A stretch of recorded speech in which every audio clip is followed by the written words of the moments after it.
La tercera figura que tenemos es la del caballero de la virtud o la virtud.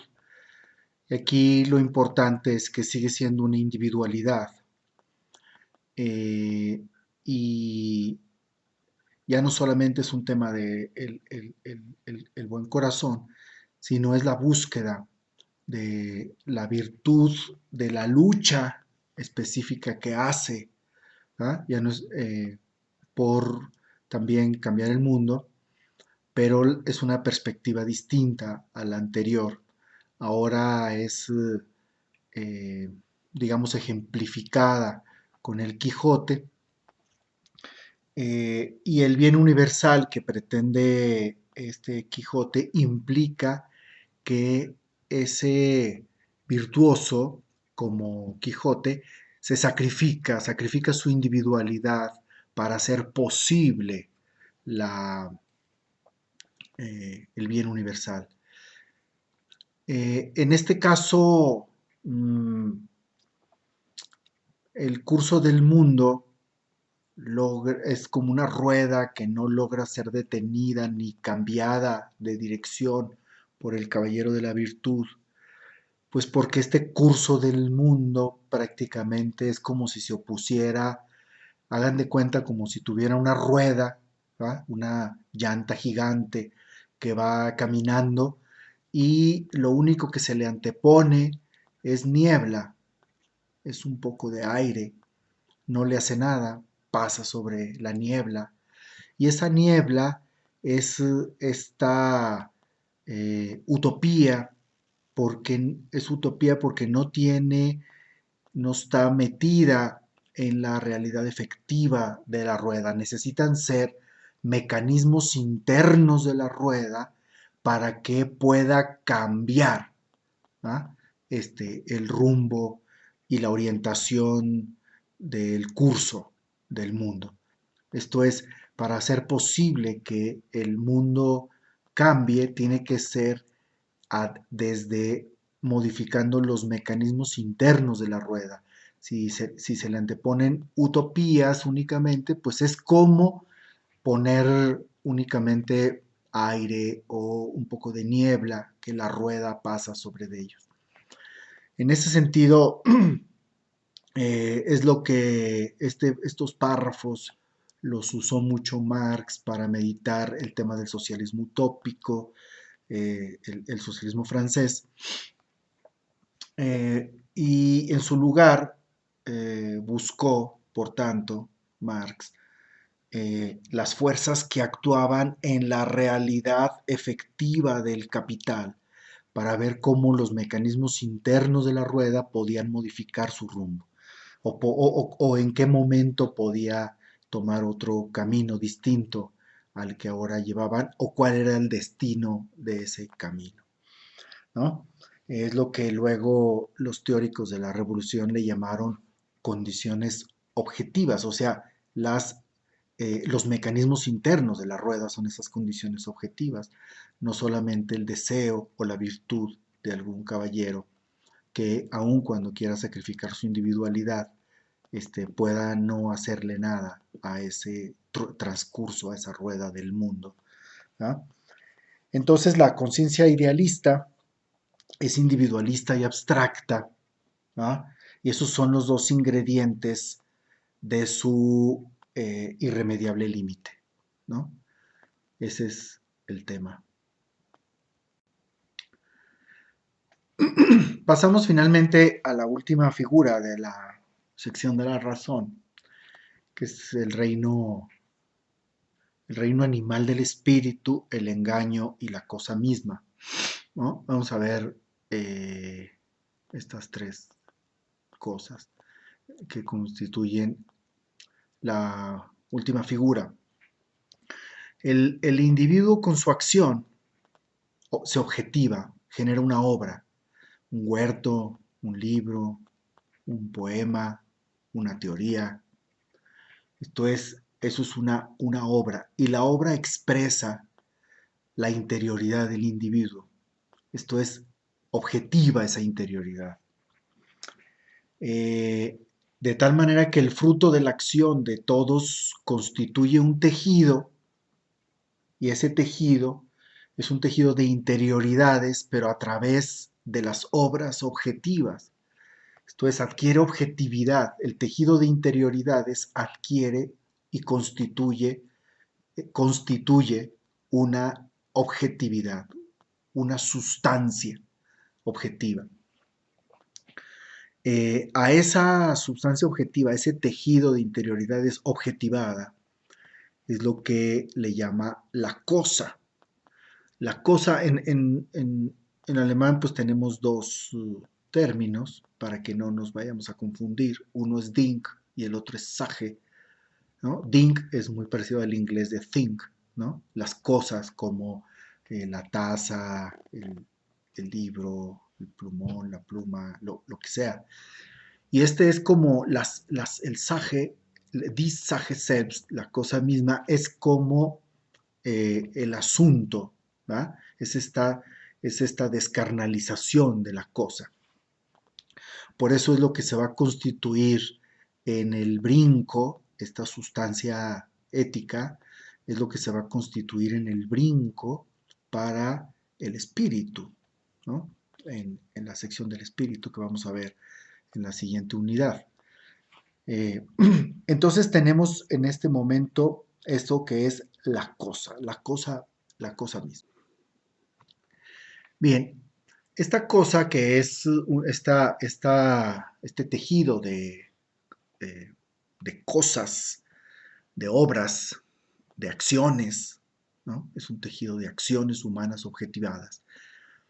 Eh, Cada uno de nosotros, cada persona, tiene una acción, produce algo, y en el ámbito de la necesidad, o sea, en el ámbito de la economía, que ocurre en el caso de Hegel en la sociedad civil, eh, los individuos creen que trabajan para sí mismos, pero en realidad terminan trabajando también al hacer eso, al beneficiarse a sí mismos, se benefician al bien común.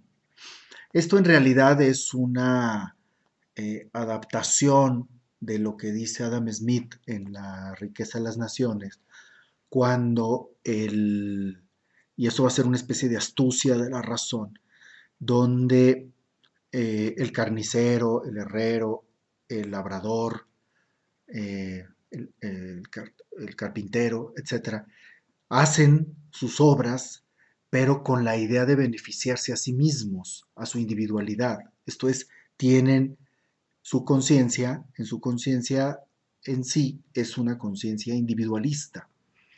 Esto es, quiere el beneficio para sí mismo. Pero al hacerlo, entonces yo consumo 200 productos que yo no hice y que constituyen mi bienestar. ¿Ah? Puedo vestir con un vestido que yo no hice, puedo comer con una comida que yo no produje, puedo puedo ver mejor con algo que yo no hice, etcétera.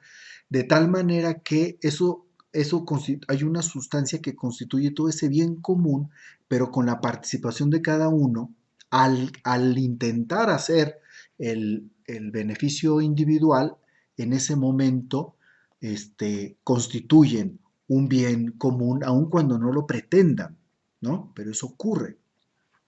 Entonces constituyen esta cosa o esta sustancia ética con el producto de cada individualidad, ¿no? Con el beneficio de cada individualidad hay un beneficio colectivo, esto es universal. Aquí es donde está la relación entre lo singular y lo universal. ¿Cómo se concilian?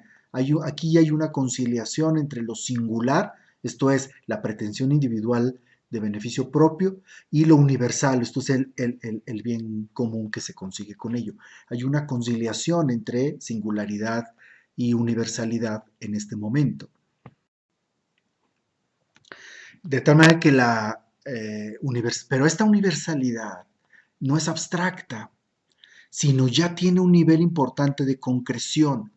O sea, es una universalidad que no está separada de los individuos concretos, sino que se constituye está llena, es una universalidad en donde están llena de todos los intereses individuales que coinciden con eso. Entonces no es una universalidad separada, abstraída, sino es una universalidad metida ahí, surgida desde la vida, desde la realidad efectiva, desde lo concreto. Es una universalidad concreta, no una universalidad abstracta formal como la kantiana.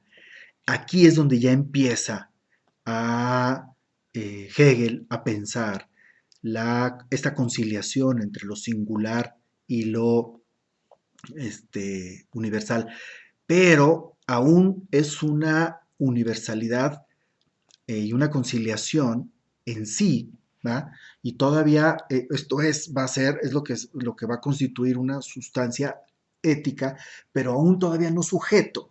Recuerdan en el prólogo, ¿no? Donde la verdad es sustancia, pero también es sujeto. Es de esto de lo que estamos hablando, ¿va? Aquí ahorita ya hay una sustancia universal, ¿va? Es una sustancia universal concreta, pero todavía no es para sí, todavía no es sujeto, ¿no? Pero ya entramos en este ámbito que es lo que nos va a permitir dar el brinco al mundo del espíritu. Los individuos no sienten lejana o ajena la cosa misma, ¿no? Esto es, como los individuos en el entramado que se va armando, no sienten que le es ajena la cosa misma, ese ámbito de lo universal, que le es propio a cada individuo. Entonces cada individuo siente que sabe directamente y de manera inmediata, recordemos otra vez, empieza el tema de la inmediatez, de manera inmediata, que es lo justo, entonces, y eso lo lleva a esta figura de la conciencia que es la conciencia legisladora, ¿no? Como yo sé como no me siento ajeno a la cosa misma, a la sustancia ética, entonces, y creo saber qué es lo justo, entonces eso lo quiero concretar en las leyes, ¿no? Entonces me convierto al mismo tiempo ahora, doy el brinco o me desplazo a convertirme en conciencia o en razón legisladora. Bien, pero es un primer momento de la sustancia ética, ¿no? Todavía no es sujeto, no se está pensando como tal ahorita, vamos a ver eso en la siguiente sección. El asunto es que el individuo propone, hace, pero va a tener oposición de otros y ahí es cuando se da cuenta de que esa conciliación le falta mucho todavía, pero todavía está en el ámbito de la individualidad, porque no hay un consentido, no es consentido su sentido. ¿Ah? Este, y como no hay consenso de su senso, de su sentido, ¿ah? No a todos de manera inmediata les parece eso, entonces necesita pasar por un proceso de mediación, de un mecanismo, de un criterio de validez de una ley justa. ¿Cuál es el criterio de validez de una ley justa? Y aquí la conciencia idealista pues retorna y sigue en el ámbito, retorna al ámbito de lo formal y propone criterios de validez para que las leyes sean justas. Fundamentalmente el criterio va a ser el de no contradicción, al igual que en el caso del conocimiento, ¿verdad?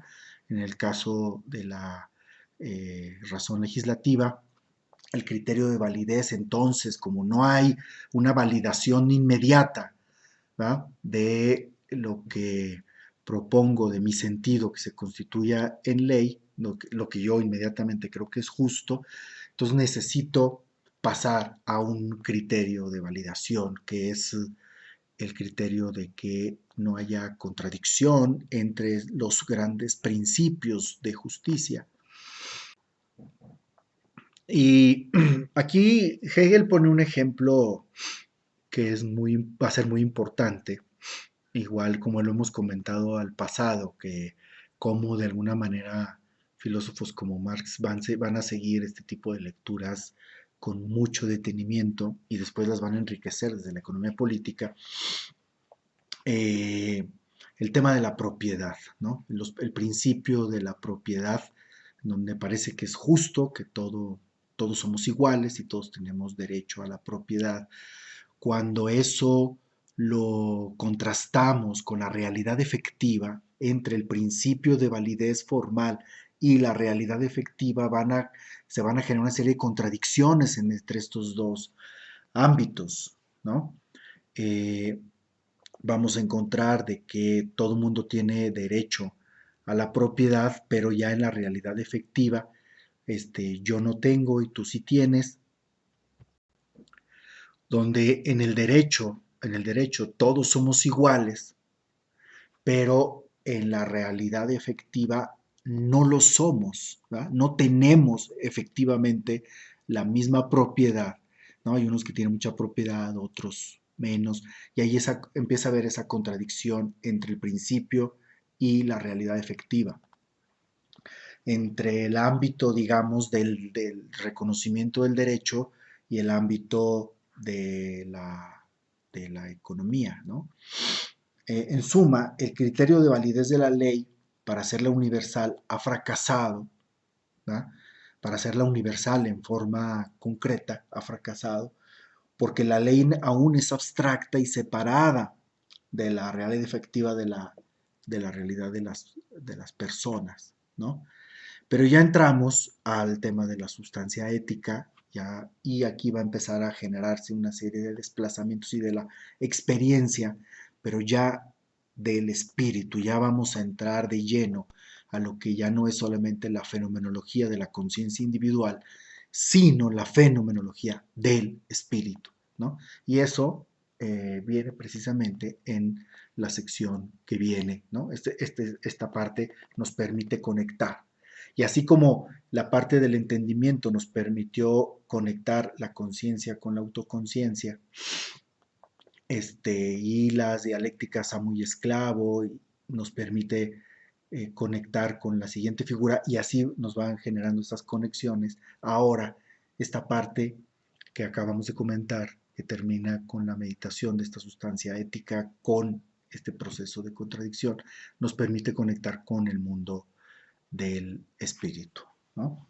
Eh, entonces, esta es el recorrido, las claves para entender la experiencia de la conciencia en la sección de la razón, ¿no? En estos 3 videos que acabamos de ver.